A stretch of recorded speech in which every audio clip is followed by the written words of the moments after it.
Le président américain Donald Trump a révélé le nom du futur dirigeant de l'Iran qui prendra la tête du pays après la chute totale du régime des ayatollahs à Téhéran. Trump a déclaré que le candidat est déjà prêt et attend la fin de la guerre. Dans le même temps, Trump a déclaré que les nouvelles autorités iraniennes auraient demandé des négociations avec les Américains par des canaux secrets et qu'il était donc prêt à leur parler. Mais le régime lui-même à Téhéran a démenti cette information aujourd'hui et a déclaré qu'il n'y aurait aucune négociation avec les Américains et que désormais le corps des gardiens de la révolution islamique est déterminé à mener une guerre totale jusqu'au bout. Dans le même temps, Trump a proposé au nouveau pouvoir en Iran un accord sérieux, qui ressemble beaucoup à ce qui s'est passé au Venezuela. La majorité des membres du gouvernement iranien pourraient donc garder leur poste après la mort de l'ayatollah Ali Khamenei, et si Téhéran commence en fait à coopérer avec Washington. Mais malgré une telle proposition, Trump a également ajouté que la guerre contre l'Iran, selon les estimations des militaires, durerait encore au moins 4 semaines. Et l'objectif principal aujourd'hui est la destruction totale de la flotte navale iranienne.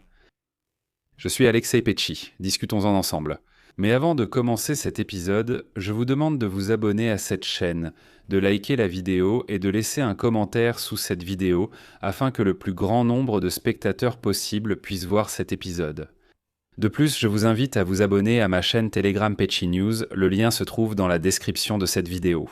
Là-bas, nous publions des actualités en temps réel dès qu'elles arrivent, et vous y trouverez également les annonces de toutes les vidéos qui sortent sur cette chaîne YouTube.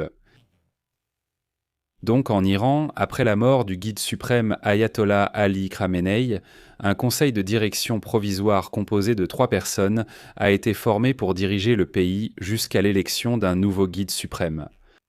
Dans cette composition du conseil, appelée aussi triumvirat, sont entrés le président Massoud Pezeshkian, le chef du pouvoir judiciaire Gholam Hossein Mohseni Ejei et l'influent théologien Ayatollah Ali Reza Arafi. Et selon la constitution iranienne, après la mort du guide suprême, c'est ce triumvirat qui dirige temporairement le pays. Le nouveau guide suprême peut être élu en seulement quelques jours, et voici la déclaration officielle. Selon le chef de la diplomatie iranienne, le pays ne risque pas de changement de régime. Araghchi a souligné que les institutions étatiques de l'Iran continuent de fonctionner, et que les procédures constitutionnelles sont respectées. On s'attend à ce que le Assemblée des experts se réunisse dans les prochains jours pour choisir le successeur de Khamenei. Mais Donald Trump semble avoir ses propres plans pour la direction. En particulier, le président des États-Unis a déclaré qu'il avait 3 candidats pour le poste de nouveau chef de l'Iran. Il a également ajouté que Washington prévoit pour l'instant de poursuivre son opération contre Téhéran, mais que pour le moment, Trump ne révèle pas les noms de ses candidats, car, dit-il, la guerre continue et on ne sait pas encore comment elle va se terminer. Et il est important de rappeler qu'auparavant, dimanche, le principal représentant de l'Iran pour la sécurité nationale, Ali Larijani, a déclaré que le pays sera dirigé par un comité provisoire dont nous avons parlé plus tôt.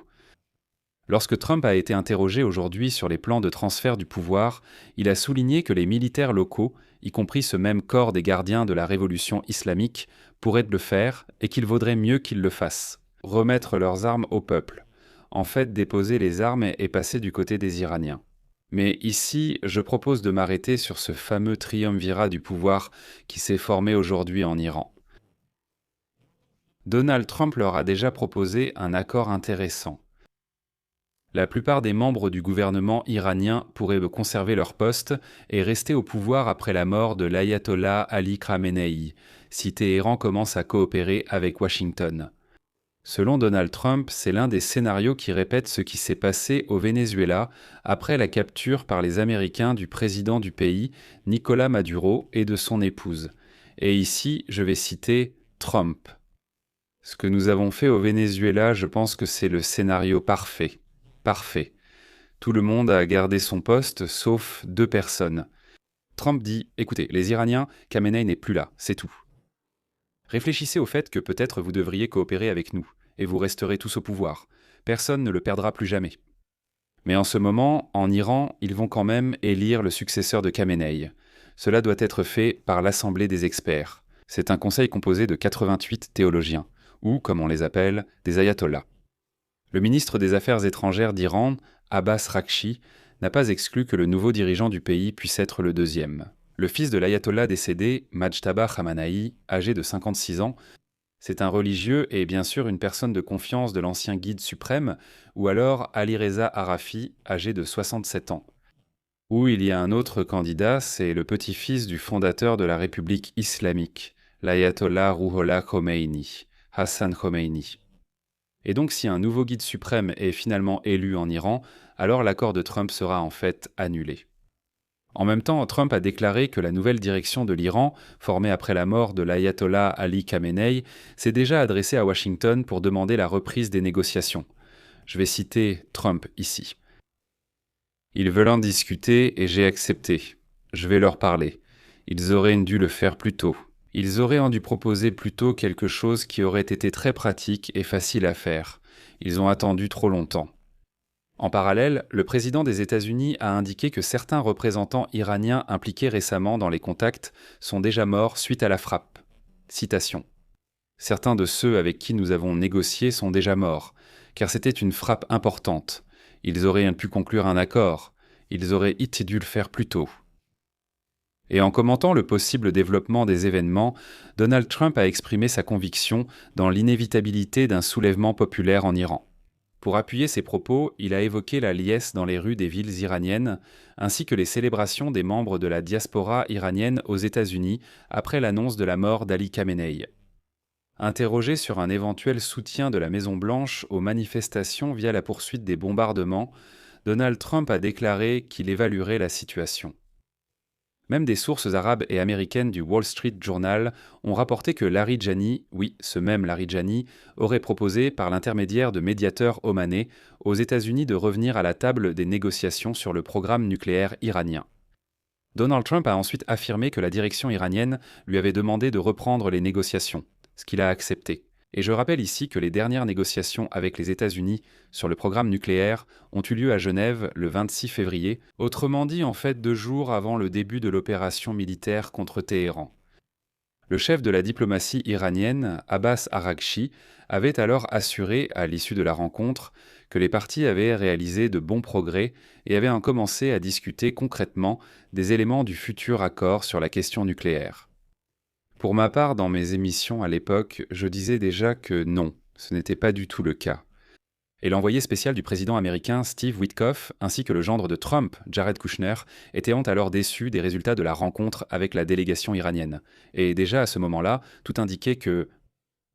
Mais aujourd'hui, le chef du service de sécurité iranien, Ali Larijani, a déclaré que Téhéran ne reprendrait pas les négociations nucléaires avec Washington, démentant avoir secrètement cherché une solution diplomatique face au conflit avec les États-Unis et Israël.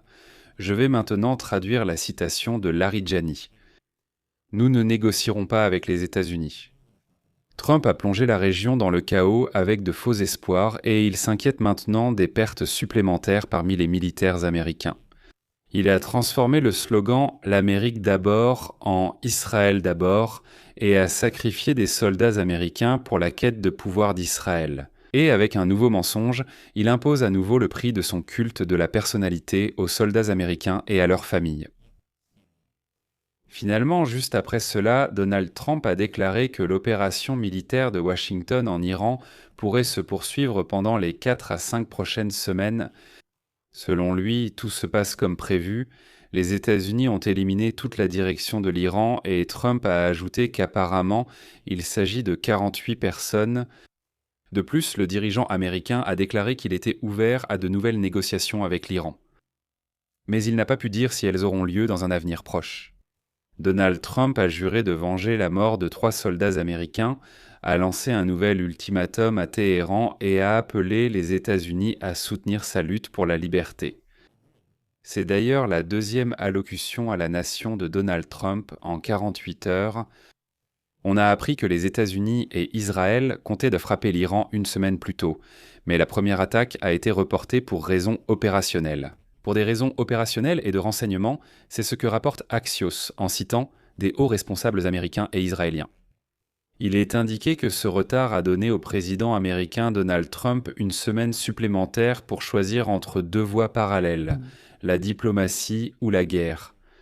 Cela a également rendu la dernière série de négociations nucléaires à Genève, le 26 février, beaucoup plus importante, donnant à l'Iran une dernière chance de conclure un accord.